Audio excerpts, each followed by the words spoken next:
कहानी की शुरुआत में हमारी मेन लीड हीरोइन जान को दिखाया जाता है, जो कि एक मॉडल होती है और वो दुल्हन बन रही होती है। उसकी शादी होने जा रही होती है। मेकअप आर्टिस्ट उसकी बहुत तारीफ करती है, तुम बहुत ब्यूटीफुल नजर आ रही हो, और वो तंज में कहती है ब्यूटीफुल। और फ्लैशबैक में दिखाया जाता है कि इसकी मॉम इसके साथ जबरदस्ती कर रही होती है, इसकी एक जगह पे शादी अरेंज करती है।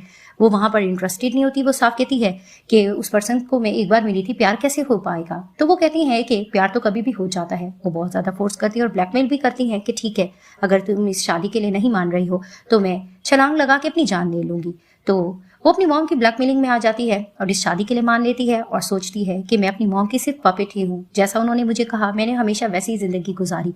वो ये सब कुछ सोच रही होती है। इसकी मॉम आती है और आकर कहने लगती है कि तुम बहुत प्यारी न आ रही हो, मैं बस ये चाहूंगी कि तुम अपनी मदर इन लॉ के लिए जो मैंने गिफ्ट खरीदा है उनको दे देना और बहुत अच्छे से पेश आना। वो बहुत ज्यादा रो रही होती है क्योंकि वो अपने दूल्हे को पसंद नहीं करती होती।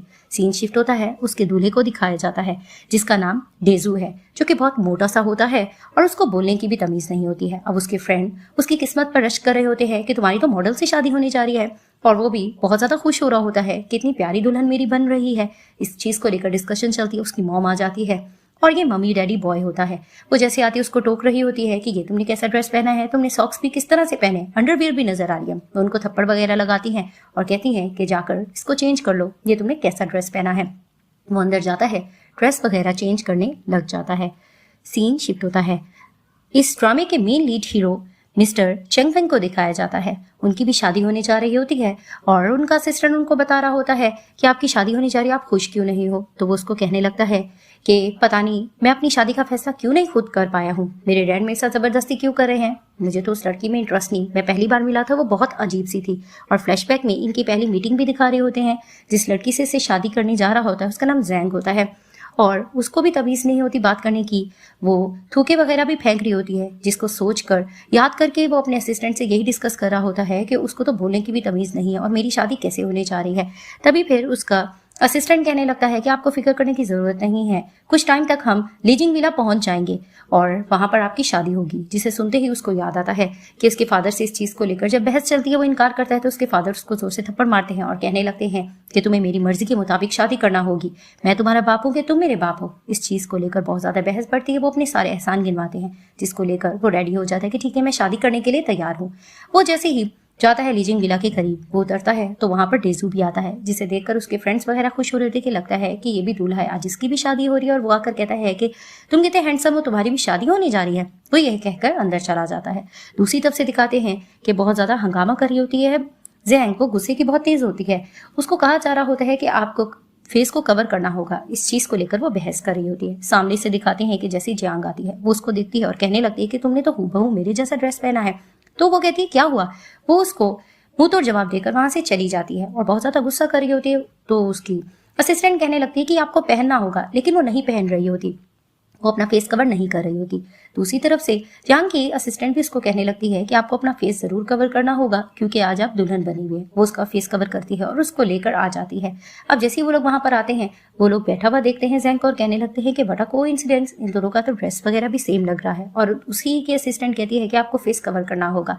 उसका फेस वगैरह कवर करवा दिया जाता है। ये दोनों बैठ जाती हैं। इन दोनों की असिस्टेंट को कोई ना कोई पर्सनली काम आ जाता है, किसी को कॉल आती है तो किसी को कोई काम, तो वो दोनों वहां से चली जाती हैं। तो कुछ देर बाद गुस्सा आने लग रहा होता है जैंग को। वो गुस्से की तेज होती है, वो चिल्लाने लगती है। तो जांग उसको कहती है कि क्या हुआ। तभी वो उसको कहने लगती है तुम्हें देखकर मुझे गुस्सा आ रहा है, तुमने हूबहू मेरे जैसा ड्रेस पहना हुआ है और तुम बिल्कुल मेरी दुल्हन की तरह तैयार हो, ऐसा क्यों है। तो वो उसको समझाने लगती है कि एक जैसा ड्रेस पहनना कॉमन बात होती है, इसमें क्या हो गया, तुम इतना क्यों गुस्सा कर रही हो। उसको गुस्सा आने लगता है, वो उसको धक्का देती है और कहती है कि मुझे गुस्सा आ रहा है, तुम इस ड्रेस में फिट कैसे आ गई।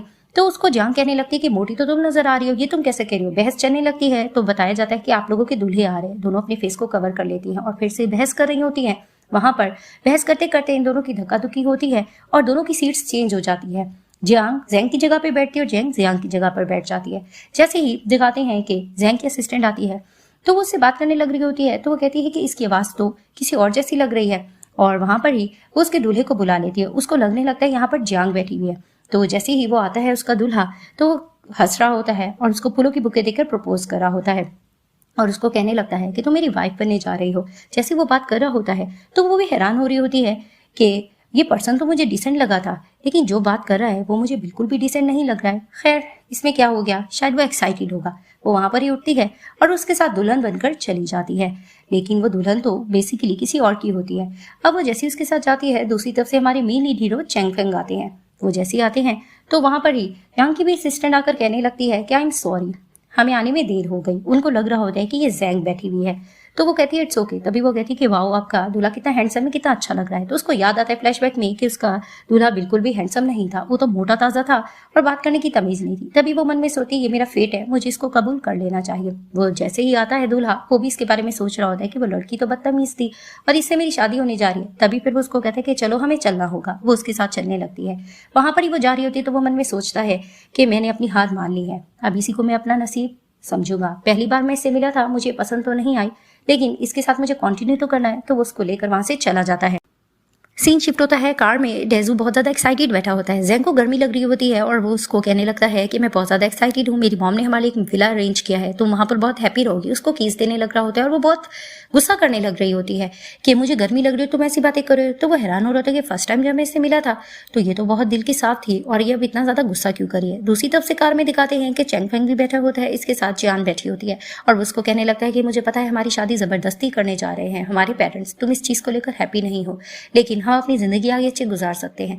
जो और वो बहुत आराम से बात करती है, जिसे सुनकर वो हैरान हो रहा होता है कि ये लड़की तो गुस्से की तेज थी। जब फर्स्ट टाइम ये मिली थी इसने तो मुझे अपने रूल्स एंड रेगुलेशन सुना दिए थे कि मैं शादी में इंटरेस्टेड नहीं हूँ, मैं घर के कोई काम नहीं करूंगी और तुम मुझे जबरदस्ती ही करोगे और बच्चा पैदा करने के बारे में भी नहीं कहोगे। वो इस तरह की बातें कर रहा होता है और वो पोलाइटली जवाब दे रही होती है और वो भी इसकी फर्स्ट मीटिंग सोचकर अपसेट हो रही होती है। तभी वो हैरान होता है कि इतनी पोलाइटली बात कैसे कर रही है। अब इनके पेरेंट्स इस शादी को लेकर हैप्पी होते हैं और वेट कर रहे होते हैं कि ब्राइड एंड ग्रूम कब आएंगे। वहां दिखाते हैं कि चैंग फेंग के फादर भी आ जाते हैं अपने एक फ्रेंड के साथ जिन्होंने इनकी शादी मैच में कराई होती है। तो वो लोग कहने लगते हैं ये लोग कौन है। तो आपस में इनको पता लगता है कि ये लोग रिलेटिव्स थे, यानी कि नेबर्स भी थे और इन लोगों के भी बच्चों की शादी हो रही है, जिसे देखकर ये लोग एक्साइटेड हो रहे होते हैं। अब कार से जैसे ही डेज़ू उतरता है तो इसको कहा जा रहा है कि इसको रस्म निभानी होगी, अपनी दुल्हन को गोद में उठाकर लेके जाना होगा। वो जैसे उसको उठाता है तो वो सोचता है कि तो मॉडल इतनी पतली सी थी, ये इतनी ज्यादा भारी क्यों हो रही है। तो जैसे तैसे वो इसको लेकर अंदर जाता है। जैसे ही वो ये लोग पहुंचते हैं वहां पर तो इसकी मॉम इसको बोलने लगती है कि तुमने इसको क्यों उठाया हुआ है, तुम्हें मेरा कहना माना होगा, इसको उतारो। तो जैसे इसको उतारते हैं तो कहा जाता है कि इस रस्म को निभानी होगी, इस चीज को क्रॉस करके जाना होगा। तो वो जैसे ही वहां से क्रॉस करके जाते हैं तो वहां पर चैंग फेंग के फादर के साथ एक अंकल खड़े होते हैं और वो इसके वहां पर एक मोल का निशान देखकर कहते हैं कि ये वो दुल्हन तो नहीं लग रही है। तभी फिर वो कहता है कि लगता है मैंने गलत सोचा है, ऐसा नहीं होगा। और वो लोग भी अंदर चले जाते हैं। अब दिखाते हैं कि जैसे ही चैंग फेंग भी कार से उतरता है, वो जाने लग रहा होता है तो उसको भी कहा जाता है कि आपको दुल्हन को अपनी गोद में उठा के लेके जाना होगा। तभी फिर वो भी उसको उठाने लगता है और मन में सोचने लगता है कि इतनी ज्यादा स्मार्ट कैसे हो गई, जब फर्स्ट टाइम मिला था ये तो मुझे बहुत ज्यादा मोटी नजर आ रही थी। तो इनको भी जैसे ही लिफ्ट में लेकर चले जाते हैं तो फिर वो उसको आराम से कहने लगती है तुम थक जाओगे तो मुझे उतार सकते हो। तो लेडी रोकने लगती है ऐसा कुछ नहीं। तो वो सोचता है कि फर्स्ट टाइम में तो ये जब मुझे मिली थी ये दिल की इतनी अच्छी नहीं थी, इतना गुस्सा करी थी, आज इतनी ज्यादा पोलाइट क्यों है, कहीं मेरी दुल्हन चेंज तो नहीं होगी। तभी फिर वो कहता है नहीं ऐसा नहीं हो सकता। अब इनकी फैमिली इनका वेट वगैरह कर रही होती है और इसके मन में यही चीजें चल रही होती है कि आज इतनी ज्यादा पोलाइट कैसे है। तो कहती मुझे सब कुछ सोचना नहीं चाहिए।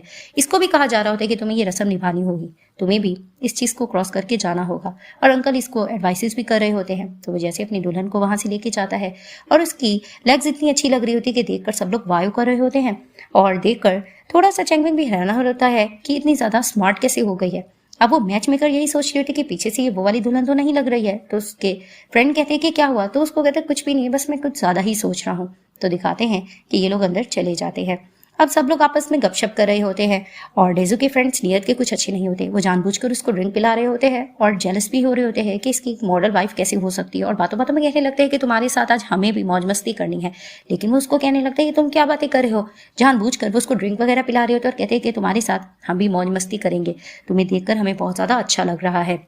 और जानबूझकर उसको इतनी ज्यादा ड्रिंक पिला देते हैं और कहते हैं कि चलो हमें तुम्हारी दुल्हन से मिलना है और उसको जबरदस्ती करके अंदर लेकर चले जाते हैं। और पेरेंट्स भी देख रहे होते हैं इसके फ्रेंड अंदर क्यों जा रहे हैं। वो जैसे ही अंदर जाते हैं तो कहने लगते हैं कि वाओ तुम्हारी रूम तो बहुत अच्छी लग रही है। उनको लग रहा होता है कि अंदर जियांग बैठी होगी और आकर इसको डेजू भी कहने लगता है कि मैं आ चुका हूँ। अब इसके फ्रेंड्स कहने लगते हैं कि आ तो तुम लोग बहुत मौज मस्ती करोगे और थोड़ी सी गंदी मजाकी वगैरह भी कर रहे होते हैं और वो रोक भी रहा होता है। तभी वो उसको कहते हैं कि नहीं नहीं ऐसे तुम मत सोचो, हम इनके साथ कुछ ज्यादा गलत नहीं कर रहे। अब कुछ ज्यादा ज़्यादा ही बदतमीजी करने लग रहे होते हैं और उसको कुछ बनाना देकर मजाक करने लगते हैं। तो इनके पेरेंट्स को चीख की आवाज़ आते हैं तो दिखाते हैं कि उसके फ्रेंड्स भाग रहे होते हैं डर कर, और वो कहने लगते हैं कि हमें यहाँ से भागना होगा। पेरेंट्स हैरान होती है क्या हो रहा है।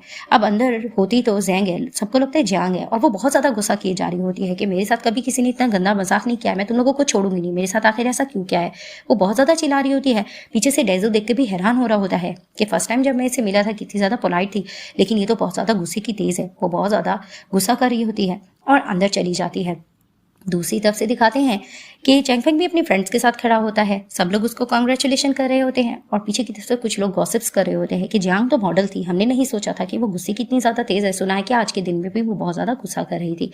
तो वहाँ पर ही चैंगफेंग को कहा जा रहा होता है कि आज तुम्हारी शादी का स्पेशल डे है। उसके अंकल कहने लगते हैं कि तुम्हें अब अंदर जाना होगा, जाकर अपनी दुल्हन से तुम्हें मिलना होगा। तो उसको कहते हैं कि ठीक है। वो जैसे ही अंदर जाता है और अंदर बैठकर रो रही जा रही होती है जियांग, क्योंकि उसको बिल्कुल भी ये पसंद नहीं होता है।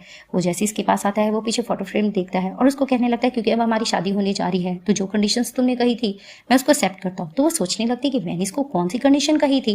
वहीं वो उसका घूंघट उतारने जा रहा होता है कि तुरंत दूसरी तरफ से सीन दिखाते हैं कि जैंग बहुत ज्यादा गुस्सा करने लगती है कि तुम्हारे फ्रेंड्स मेरे साथ ऐसे कैसे मजाक कर सकते, तुम उनको रोक क्यों नहीं रहे थे। तो वो कहने लगता है कि उन लोगों ने मुझे ड्रिंक पिला दी थी, मैं क्या करूं। वो उसको थप्पड़ वगैरह भी लगाती है और बहुत ज्यादा गुस्सा कर रही होती, तुम कैसे कर सकते हो। तो दोनों एक दूसरे का चेहरा देखकर चिल्लाने लगते हैं। तो वो जल्दी से डेजू के मुंह पे हाथ रखती है कि तुम कौन हो। तभी फिर वो उसको कहता है कि मेरी तो शादी जियांग से होने जा रही थी, तुम मेरे सामने कैसे आ गई। जिसे देखकर उसको याद आता है कि एक और दुल्हन भी तो थी। तो वो फोटो देखकर समझ जाती है कि ये दुल्हन आपस में एक्सचेंज हो गई है। दूसरी तरफ से जैसे ही चैंगफेंग भी घूंघट उठाता है तो दोनों ही एक दूसरे को देखते हैं और देखकर बहुत ज्यादा शॉक्ड हो जाते हैं और वहां पर ही चिल्लाने लगते हैं कि तुम कौन हो। सीन शिफ्ट होता है, इनके पेरेंट्स को चीख की आवाज आती है और वहां पर दिखाते हैं कि चैंगफेंग के डैड दरवाजा नॉक करते और कहते हैं कि क्या हुआ। तभी फिर वो उसको कहने लगता है कि डैड कुछ भी नहीं हुआ। तभी फिर वो उसको कहती है कि तुम कौन हो। तो वो भी उसको देखता है और पीछे तस्वीर देखकर समझ जाता है कि वो दूल्हा जो यहाँ पर आ रहा था इसका दूल्हा तो वो था। तो वहां पर ही वो कहता है कि मेरी भी शादी होने जा रही थी। वो भी पीछे फोटो फ्रेम देखती है, उसको भी याद आता है कि अच्छा कि ये तो ब्राइड एक्सचेंज हुई है। तो दोनों एक दूसरे को ये बात बताते हैं और दूसरी तरफ से जैंग भी डेजू को ये बात बताती है, वो भी इसको बताता है। दोनों इस चीज को लेकर डिस्कस करते हैं कि ये कैसे हो सकता है। अब जैंग को बहुत ज्यादा गुस्सा आने लगता है और वो कहने लगती है कि मेरा दूल्हा तो कोई और था। वहां पर ही दिखाते जैंग की मॉम दरवाजा नॉक करके कहने लगती है कि क्या हुआ।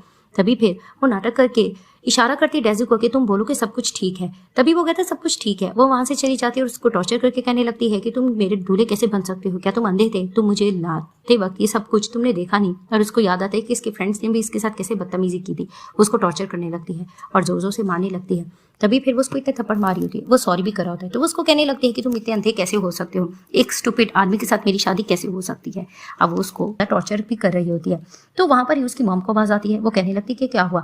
अब वो मॉमी बॉय होता है, वो कहने लगता है मेरी मॉम आई हुई है। तो उसको इशारा करने लगती है चुप करो। तभी वो उसको आहिस्ता आहिस्ता बातें सुनाने लगती है कि तुम ये कैसे कर सकते हो, तुम्हारी मॉम भी खड़ी है तो इसमें क्या हो गया, तुम्हें उनको वहां से भेजना होगा। मैं नहीं चाहती कि कोई देख ले कि हम लोगों की दुल्हनें एक्सचेंज हुई हैं। तभी फिर वो बार बार चिल्ला रही होती है कि मुझे अंदर से आवाज़ आ रही है आखिर ऐसा क्या है। तभी फिर वो बहाना करके ये कहने लगता है कि मॉम फिलहाल मैं बाहर नहीं आ सकता, आप जाओ। और बाहर जितने लोग बैठे होते हैं वो लोग भी हंसने लग रहे होते हैं कि इनका अंदर कुछ ना कुछ तो रोमांटिक पल चल ही रहा है। जैंग उसको टॉर्चर भी कर रही होती है और वो प्लान सोच लेती है। वो कुछ अंदर से इस तरह की आवाजें निकालती है कि बाहर थोड़ा सा एम्बेरसमेंट फील सबको होने लगता है। बाहर जो लोग होते हैं उनको बहुत ही एम्बेरसमेंट फील हो रहा होता है कि कैसे आवाजें आ रही हैं। जियांग की मॉम को थोड़ा गुस्सा आने लगता है और वो बातें सुनाने लगती हैं कि तुम्हारे बेटे को थोड़ी तमीज नहीं है, लगता है कुछ ज्यादा इसको जल्दबाजी है। वो वहां पर इस एम्बेरसमेंट फील करती हैं और वो वहां से चली जाती है और अंदर से ये लोग नाटक किए जा रहे होते हैं। वो इससे क्वेश्चन भी कर रही होती हैं और ये बार बार अपनी मॉम को लेकर कुछ बातें कर रहा होता है। तो ये इसको टॉर्चर करने लगती है कि तुम्हें मॉमी बॉय बनने की जरूरत नहीं है, तुम्हें मुझे सेफली मेरे दूल्हे के पास पहुंचाना होगा। अब इसकी मॉम को भी अंदर से आवाजें आ रही होती हैं, वो भी एम्बेरसमेंट फील कर रही होती है। इनको इसी चीज की चिंता होने लग रही होती है कि बस सब चले जाएं ताकि ये लोग अपने दूल्हों के पास सेफ पहुंच जाए। दूसरी तरफ से बैठकर जियांग भी रो रही होती है कि मेरी पहली शादी का दिन था, आज क्या हुआ है। और वहां पर चैंगफेंग भी कहने लगता है कि मुझे खुद भी नहीं पता ये सब कुछ क्या हुआ है, तुम लोग एक्सचेंज हो गई हो, लेकिन हमें इस सिचुएशन से बचना तो होगा। बाहर से इसके डैड पूछते हैं कि क्या हुआ, सब खैरियत तो है ना, तुम्हें टी सर्व करनी होगी क्योंकि एक रस्म होती है। तभी फिर वो डैड को कहने लगता है कि फिलहाल मैं नहीं आ सकता, आप चले जाओ। क्योंकि वो लोग इस सिचुएशन से निकलना जा रहे होते हैं, वो भी प्लानिंग सोच रहे होते हैं और बाहर इनके पेरेंट्स वेट कर रहे होते हैं कि ये लोग टी सर्व करेंगे। तभी वो इसको जैसे देखते हैं तो वो कहती है कि क्या हुआ, ऐसे क्यों देख रहे हो? तो उसको कहता है कि तुम फिक्र मत करो, मेरे पास एक आइडिया है, मुझे तुम्हें इस सिचुएशन से जरूर निकालना होगा। अब इनके पेरेंट्स बाहर बैठे होते हैं, ये लोग भी जानबूझकर ऐसी आवाजें निकाल रहे होते हैं जिसे देखकर इनको थोड़ा एम्बेरसमेंट फील हो रही होती है। इनके जो फ्रेंड्स वगैरह होते हैं वो लोग थोड़ा सुनकर एम्बेरसमेंट फील करते हैं और कहते हैं हमें यहाँ से जाना होगा। उसके डैड रोक भी रहे होते हैं लेकिन वो लोग चले जाते हैं। अब अंदर से ये लोग बातें कर रहे होते हैं तो बाहर दिखाते हैं कि ज़ैंग के डैड और चैंगफेंग के ही डैड खड़े होते हैं। ये लोग जानबूझकर इस तरह की बातें कर रहे होते हैं कि उनको अच्छा फील ना हो, वो लोग चले जाएं। अब ये लोग बाहर वेट कर रहे होते हैं। तभी फिर ज़ैंग के अंकल कहने लगते हैं कि इतना ज्यादा हम वेट कर रहे हैं, मुझे स्मोकिंग करने का दिल कर रहा है, हमें जाना होगा। ये लोग तो बाहर निकल नहीं रहे। तभी फिर चैंगफेंग के डैड कहने लगते हैं कि ठीक है, तुम्हें अगर स्मोक करनी है तो तुम कर सकते हो। तो फिर वो बहाना करते हैं और उसको स्मोक के बहाने वहां से लेकर चले जाते हैं। अब ये दोनों को अंदर से आवाजें नहीं आ रही होती। तभी वो कहते हैं स्मोक के बहाने गए, पता नहीं अब यहाँ से जा भी चुके हैं कि नहीं। और वहां पर ही चैंगफेंग प्लान कर रहा होता है कि नहीं, मुझे इस सिचुएशन से इस लड़की को जरूर निकालना है, क्योंकि वो दिल का अच्छा होता है और उसको इसकी तरफ अट्रैक्शन भी हो रही थी। वो इसकी तरफ देख भी रहा था और इसको तसल्ली देता है कि मैं तुम्हें यहाँ से जरूर निकालूंगा। दूसरी तरफ से दिखाते हैं कि लेज़ू और ज़ैंग भी निकलते हैं और आहिस्ता आहिस्ता जा रहे होते हैं और ये देखना चाह रहे होते हैं कि कोई बाहर है कि नहीं। तो जैसे ही वो पीछे से कुछ बोल रहा होता है तो वो उसको टोक रही होती है कि आराम से चलो। और जैसे ही डेज़ू उसको पीछे से देख रहा होता है तो उसको भी अच्छी लग रही होती है इसका टॉर्चरपन और इसकी अदाएं सोच रहा होता है और मन में सोचता है काश ये मेरी दुल्हन बने। तो वो उसको देखकर कहती है ये तुम क्या देख रहे हो, तुम आगे नहीं चल सकते। तो जैसे ही डोर ओपन करके देखती है बाहर इसके डैड और चैंगफेंग के डैड खड़े होते हैं, जिसे देखकर वो डर जाती है। तो उसके डैड को भी फील होता है किसी ने देखा है अंदर से। तभी फिर अंदर जाकर वो डेज़ी को कहने लगती है कि मेरे डैड खड़े हुए हैं, अब मैं क्या करूं, मुझे इस सिचुएशन से तो निकलना होगा। तभी फिर उसको टॉर्चर भी करने लगती है कि तुमने अगर मुझ में गंदी नियत की तो देखो मैं तुम्हारे साथ करती क्या हूँ। वो भी अंदर डर रहा होता है तो वो अपनी मॉम का नाम लेता है, जिसे सुनकर इसको फिर गुस्सा आने लगता है। वो इससे लड़ने लगती है कि हर वक्त तुम मॉम मॉम क्यों कहते रहते हो, मुझे ये चीज़ तुम्हारी अच्छी नहीं लगती है। तो वो उससे बहुत ज्यादा लड़ रही होती है और उसको इतना ज्यादा थका देती है कि खुद दोनों थक कर लेट जाते हैं। सीन शिफ्ट होता है, दिखाया जाता है कि जियांग चैंगफेंग से बातें करी थी क्या तुम्हारी भी फोर्स मैरिज हुई है। तो उसको कहते हैं हाँ। तभी फिर वो उसको कहती है कि मेरे साथ भी ऐसा हुआ है, तुम्हारे साथ आखिर ऐसा क्यों हुआ है। और दूसरी तरफ से बातें कर रही होती है ज़ैंग डेज़ू के साथ और उसको कहने लगती है कि तुम्हारी क्या फोर्स मैरिज हुई है। तो वो भी उसको ये बात बता रहा था कि मेरी मॉम की वजह से सब कुछ हुआ है। तो वो उसको टोकने लग रही होती है कि हर चीज़ मॉम पर तुम डिपेंड जो करते हो ये अच्छी बात नहीं है, लेकिन आइंदा तुमने उनकी ज़्यादा सुनी तो मैं तुमसे दूर भागूंगी। जिसे सुनकर ये दोनों मुस्कुराने लगते हैं।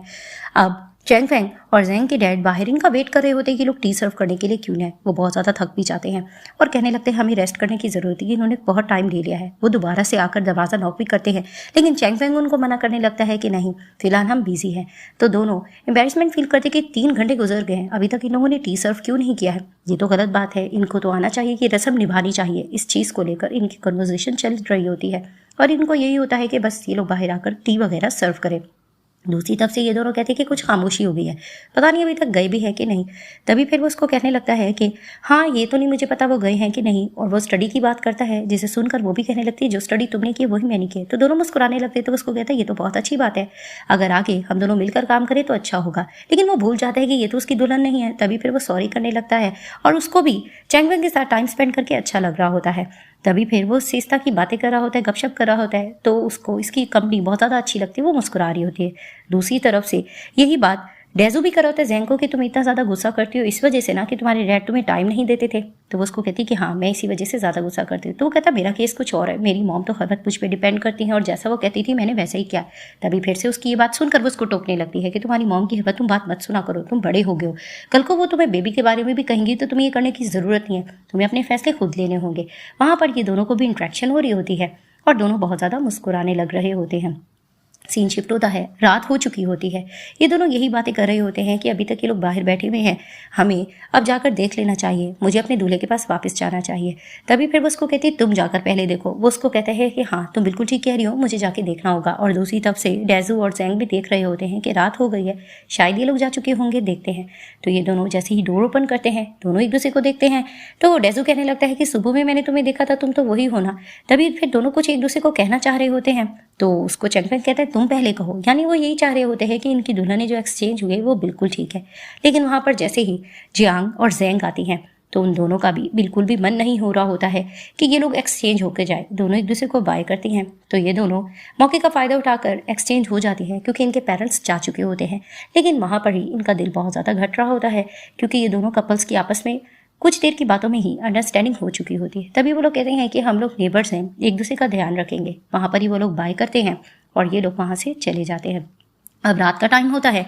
चियांग ये सब कुछ सोच रही होती है कि वो पर्सन कितना अच्छा और डिसेंट लगा था, उसी के बारे में सोच रही होती है। और वहाँ पर ही डेजो भी ज़ेंग के बारे में सोच रहा होता है कि वो किस तरह से इसको अच्छी बातें समझा रही थी और नोकझोंक थी। तभी फिर जियांग कहने लगती है कि तुम्हें पता है ना कि हमारी ज़बरदस्ती की शादी हुई है, तो हम दोनों को प्यार और फीलिंग्स बढ़ाने में कुछ ना कुछ टाइम लगेगा। तो उसको कहता है मैं भी तुम्हें यही कहना चाहता हूँ कि जो कुछ भी हुआ है कुछ अजीब हुआ है। तो उसको कहती है क्या मतलब? तभी फिर वो उसको कहता है कि मतलब मेरे लिए तुम्हारे रिस्पेक्ट है और कोई भी फीलिंग्स नहीं है। तभी फिर वो उसको कहती है कि लेकिन तुम्हारी मॉम ने अगर ज़बरदस्ती करने की कोशिश की तो वो उसको कहने लगता है कि नहीं, मुझे वैसे भी ज़ेंग ने यही बताया है कि अपनी मॉम की ज़्यादा ना सुनना, अपने दिल की सुनना। तो वो मुस्कुरा के कहने लगती है इट मीन्स कि तुम दोनों के दरमियान कुछ हुआ है। तो उसको कहता है ऐसा कुछ भी नहीं है, हम दोनों जस्ट बातें वगैरह कर रहे थे, ऐसा कुछ भी नहीं है।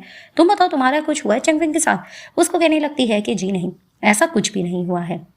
तो दिखाते हैं कि दूसरी तरफ से बहुत जोर जोर से खराटे लेकर ज़ेंग भी सो रही होती है।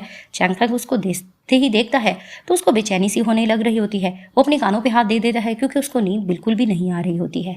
अब टाइम ऐसे ही गुजर रहा होता है और दिखाया जाता है कि अपनी मदर इन लॉ को ये दोनों रस्म पेश करते हैं और इनको कुछ ना कुछ गिफ्ट्स देते हैं, जिसे देखकर बहुत मूडी होती है डेजो की मदर भी।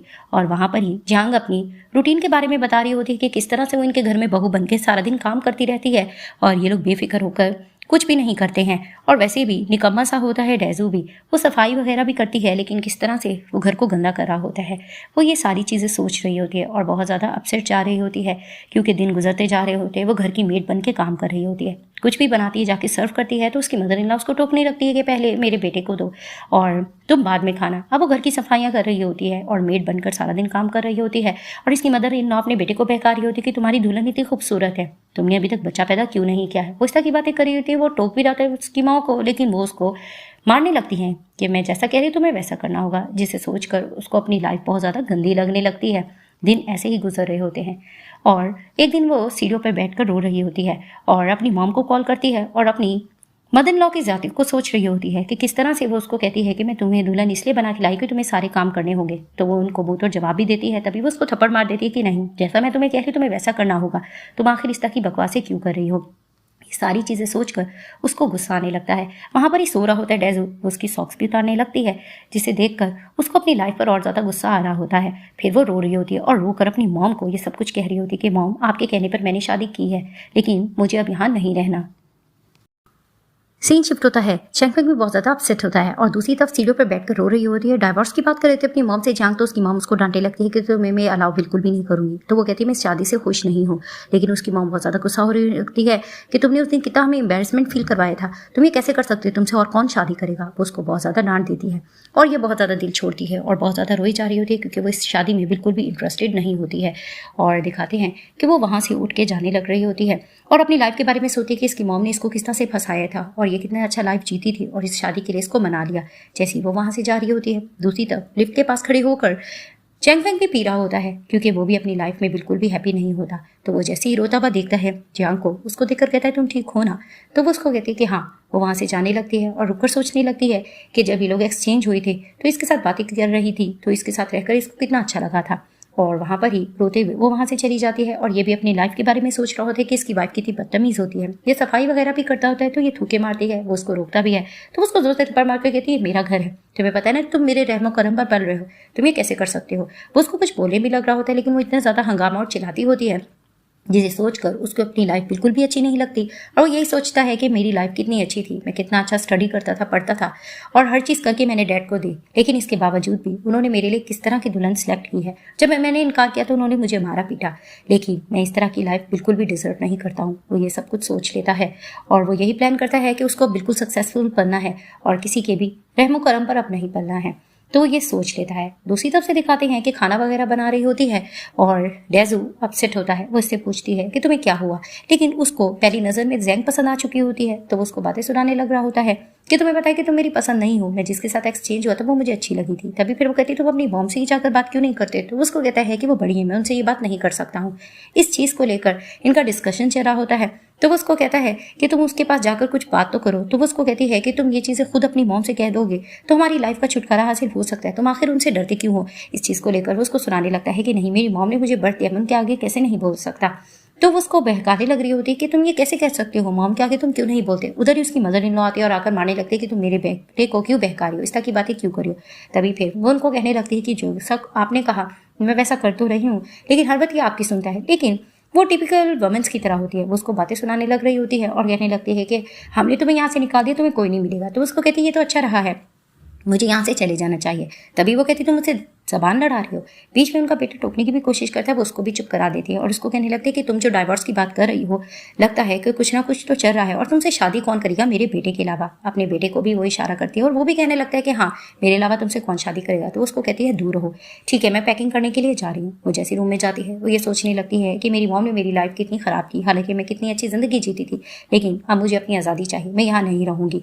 और अपनी मॉम से वो ये सारी बहस वगैरह याद करी होती है और कहती है और बहुत हो गया, अब मैं ये जिंदगी नहीं जी सकती हूँ। और बाहर ये मॉम बेटे यही डिस्कस कर रहे होते हैं। वो उसको कहते हैं कि मॉम प्लीज अब मुझसे और कौन शादी करेगा, आप उसको मना लो। वो बहुत ज्यादा मॉम को ब्लैकमेल कर रहा होता है कि उसको रोक लो। तभी उसकी मॉम को एक कॉल आ जाती है और दूसरी तरफ से दिखाते हैं कि चैंगफेंग भी अपनी लाइफ को लेकर बिल्कुल खुश नहीं होता है। जिस तरह से उसने इसके साथ रवैया किया होता है, वो आउटिंग वगैरह भी करती है और बाहर लड़कों में जाकर फ्रेंडशिप भी निभाती होती है। वहाँ पर ही वो अपने डैड को मैसेज कर देता है कि डैड मैं इस तरह की ज़िंदगी नहीं गुजार सकता हूँ। इसके डैड इसके मैसेज पढ़कर इसको ब्लैकमेल करने की भी कोशिश करते हैं, लेकिन वो अपनी पैकिंग कर चुका होता है और इसके डैड कहीं जा रहे होते हैं। वो ड्राइवर को कहते हैं कि जल्दी से मेरे बेटे की तरफ चलो। तो दिखाते हैं कि वो डाइवोर्स पेपर लेकर बाहर जाता है। वो अपनी बॉयफ्रेंड के साथ बैठी होती है। तभी फिर उसको कहने लगता है डाइवोर्स पेपर है, मैं यहाँ से जा रहा हूँ। जिसे सुनकर वो थोड़ा गुस्सा होती है कि ये तुम कैसी बातें कर रहे हो, ये घर वगैरह हर चीज़ मेरी तरफ से दिया गया था और तुम ये कैसे कह सकते हो। तो वो उसको कहता है कि मैं हर चीज़ क्लीन तरीके से चाहता हूँ, मैं कुछ भी गंदा नहीं करना चाहता हूँ। वो इसको ये बात कहता है, डाइवोर्स पेपर देकर चला जाता है। दूसरी तरफ से दिखाते हैं कि जियांग अपनी मॉम को कॉल करती है और उसको बताती है कि मैं ये लाइफ नहीं जीना चाहती। इसकी मॉम इसको फिर से ब्लैकमेल करने की कोशिश करती है, लेकिन वो साफ कहती है कि जी नहीं, मैं आपको कह रही हूँ ना कि मैं नहीं यहाँ पर रहूंगी। तो वो धमकाती भी हैं कि मैं छलांग लगा के अपनी जान ले लूंगी। तो उसको साफ कहती है कि इस बार आपने जो करना है कर लेना, आप अपने फिरने का भी बंदोबस्त कर ले रहे हैं, लेकिन मैं इस तरह की अब जिंदगी नहीं जी सकती, आपकी ब्लैकमेलिंग में और मैं ज़्यादा नहीं आ सकती। तो वो उनको सीधा जवाब देती है और कहती है कि अब मैं ये लाइफ नहीं जीऊंगी और वो फ़ोन बंद करके चली जाती है। बाहर जैसी जाती है तो इसकी मदर इन लॉ नाटक करने लगती है कि प्लीज़ तुम मत जाओ और बातों में लेने की कोशिश करती है। तो वो कहती है कि आप लोग कितने ढीठ हो। उसको डांटने भी लगती है, उसका सामान छुपा देती है और वहाँ पर ही उसको कहने लगती है कि तुम खाना वगैरह बनाओ, बैठकर बात करते हैं, तुम माफ़ी वगैरह मांग लेना, सब हो जाना। तो वो हैरान होती है कि मैं खाना बनाऊँ, तुम लोग कितने ढीठ लोग हो, मैं यहाँ नहीं रहना चाहती। वो फिर से अपनी असलियत दिखाकर इसको डांट वगैरह रही होती है।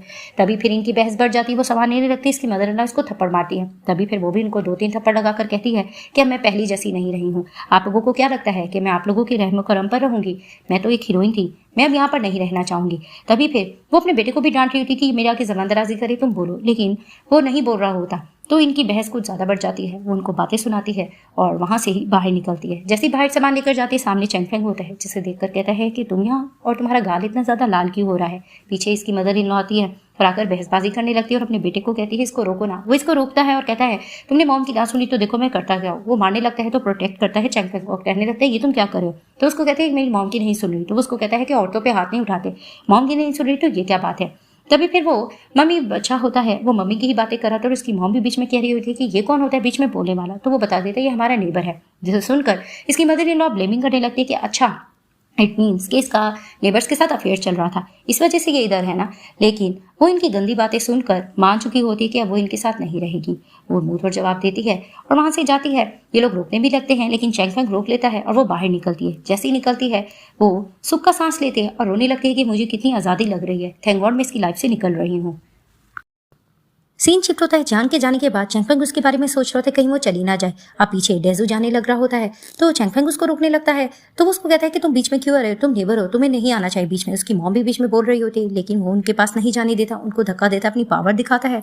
तो वहां पर ही डेजू की मॉम डर जाती है और वो जैसे ही नीचे भागता है तो वो उसके बारे में सोच रहा होता है कि पहली नज़र में जब मैंने इसको देखा था ये मुझे बहुत सुलझी हुई और अच्छी लगी थी, और जब हमारी दुल्हनें चेंज भी हुई थी तो ये मेरी लाइफ में आई थी, इससे बातें करके मुझे बहुत अच्छा लगा था, मुझे जाकर इसको रोकना होगा और इसको देखना होगा। तो वो बाहर जाता है और बाहर जाकर देखकर ढूंढता भी है, लेकिन वो जा चुकी होती है, जिसे देखकर उसको पछतावा होता है कि काश वो उसको रोक सकता। अब सीन शिफ्ट होता है, दिखाया जाता है कि डेजू और जियांग डाइवोर्स लेने जा रहे होते हैं। तो वो उसको कहने लगती है कि मैं तुम्हारी फैमिली से एक चीज़ भी नहीं लेके जा रही हूँ, मैं बस तुम्हें डाइवोर्स देकर जा रही हूँ।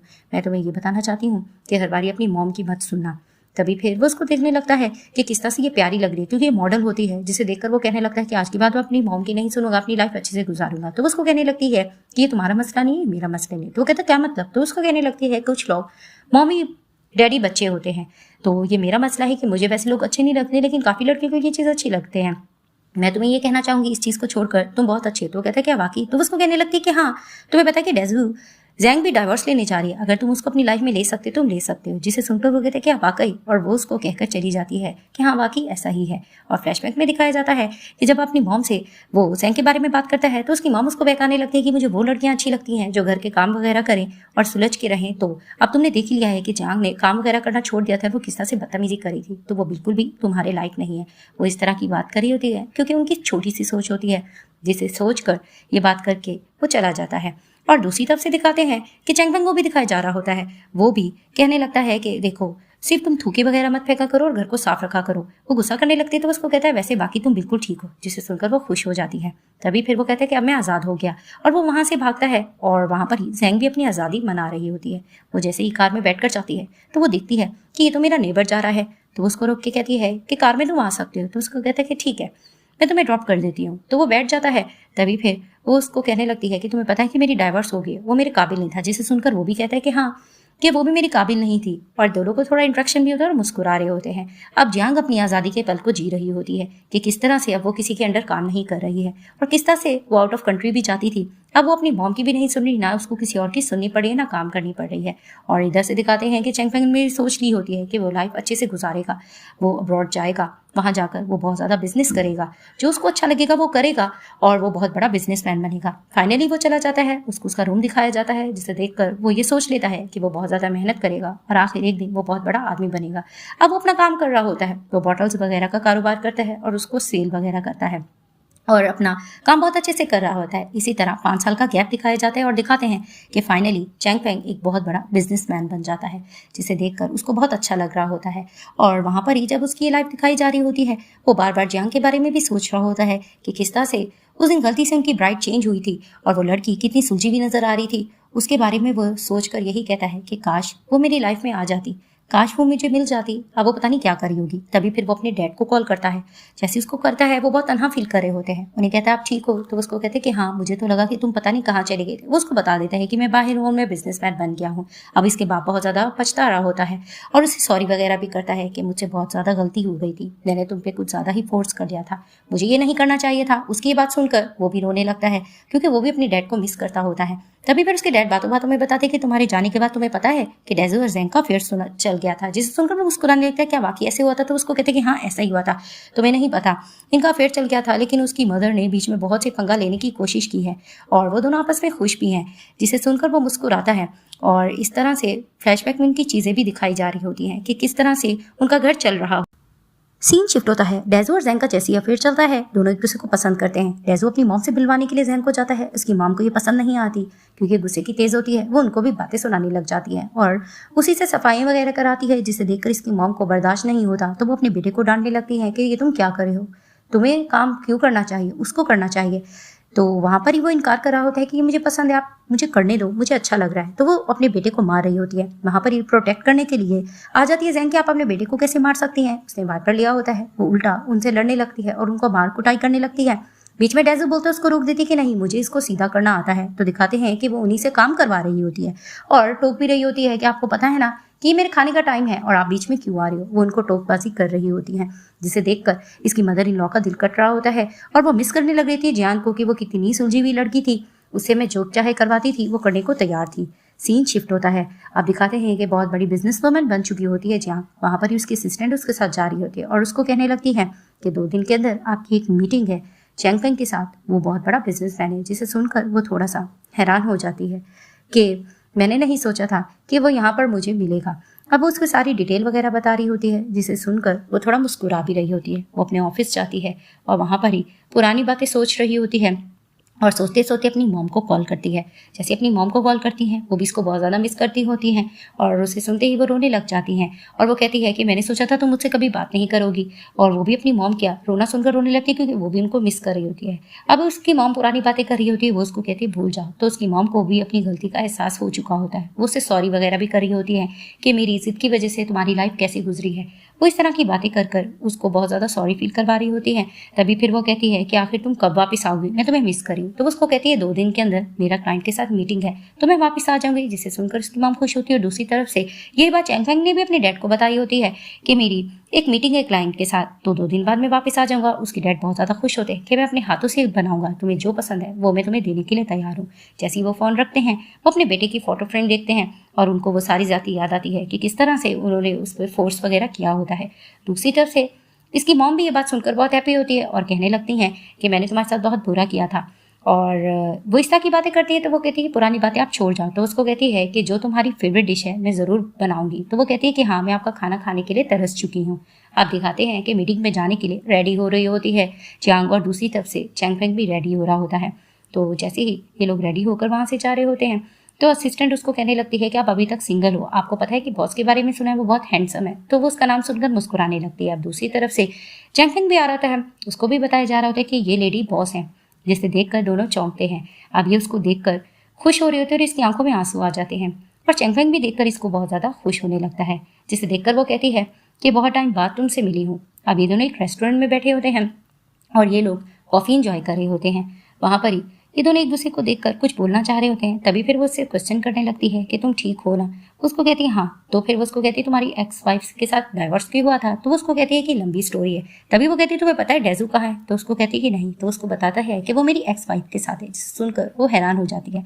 तभी वो कहता है कि हाँ, मेरे डैड ने बताया था कि हमारे जाने के बाद इन दोनों का अफेयर चल गया था और ये दोनों आपस में बहुत खुश थे। तभी फिर वो कहता है कि मैं तुम्हें अपने बारे में भी एक बात बताना चाहता हूँ, क्या मैं बता सकता हूँ। तो उसको कहती है क्या। तो फिर उसको कहती है कि बहुत टाइम पहले मैंने शादी की थी, लेकिन शादी पर मुझे कोई और मिल गई थी और वो मुझे इतनी पसंद आई थी, मैं उसको रोकना भी चाह रहा था, लेकिन वो मेरी लाइफ से चली गई। मैंने उसको 5 साल तक बहुत ढूंढा। यानी कि वो बात जियांग की ही कर रहा होता है और उसको कहने लगता है कि मैं तुम्हें ये मैसेज देना चाहता हूँ कि तुम उसको पहुंचा देना कि मैं उसको बहुत पसंद करता हूँ, क्या तुम ये दे दोगी। तो उसको कहती कहो। तो फिर वो उसको कहने लगता है कि तुम उसको बता देना मेरा मूड बहुत फ्रेश है और मैं पहले से ज़्यादा अच्छा हो गया हूँ और उसका बहुत अच्छे से ख्याल रख सकता हूँ, और जो मिस्टेक्स मैंने लाइफ में की हैं उससे मैंने बहुत ज़्यादा सीखा भी है। मैं बस उसको ये बताना चाहता हूँ कि मैं उसके साथ रहना चाहता हूँ। 5 साल से उसको ढूंढ रहा हूँ, बस मैं चाहता हूँ वो मेरी लाइफ में वापस आ जाए और वो वहाँ से ना जाए। उस तरह की बातें कर रहा होता है। तभी वो कहती है मैं थोड़ा बिजी हूँ, मैं जा रही हूँ। तो उसको रोक के कहता है कि जिसके बारे में बात कर रहा हूँ वो तुम हो। तभी वो कहता है कि तुम चली गई थी, 5 साल बाद मिली हो, वापस आ जाओ। तो उसको मैसेज करती है कि मैं बहुत ज़्यादा कन्फ्यूज़ हो रही हूँ। वो जैसे ही उसका मैसेज रीड करता है तो वो भी उसके पीछे चला जाता है और यही मन में कहता है कि मैं भी बहुत ज़्यादा कन्फ्यूज़ हूँ, और उसको बार बार ढूंढ रहा होता है। तो जैसे ही वो उसको मिलती है वो उसको पीछे से पकड़ लेता है, वो गिरने लगती है, उसकी बाहों में ले लेता है और वहाँ पर ही वो अपने प्यार का इजहार करता है कि पहली नज़र में तुम मुझे पसंद आ गई थी और मैं सॉरी फील करता हूँ जो कुछ तुम्हारे साथ हुआ है और तुम्हें जो मार पड़ी या कुछ भी हुआ, लेकिन मैं ये चाहूँगा कि मैं तुम्हारे साथ लाइफ स्पेंड करूँगा, तो तुम मेरे साथ लाइफ स्पेंड करना चाहोगी। यानी कि वो भी मार जाती है, दोनों एक दूसरे को पसंद करते हैं और इस ड्रामे की हैप्पी एंडिंग हो जाती है।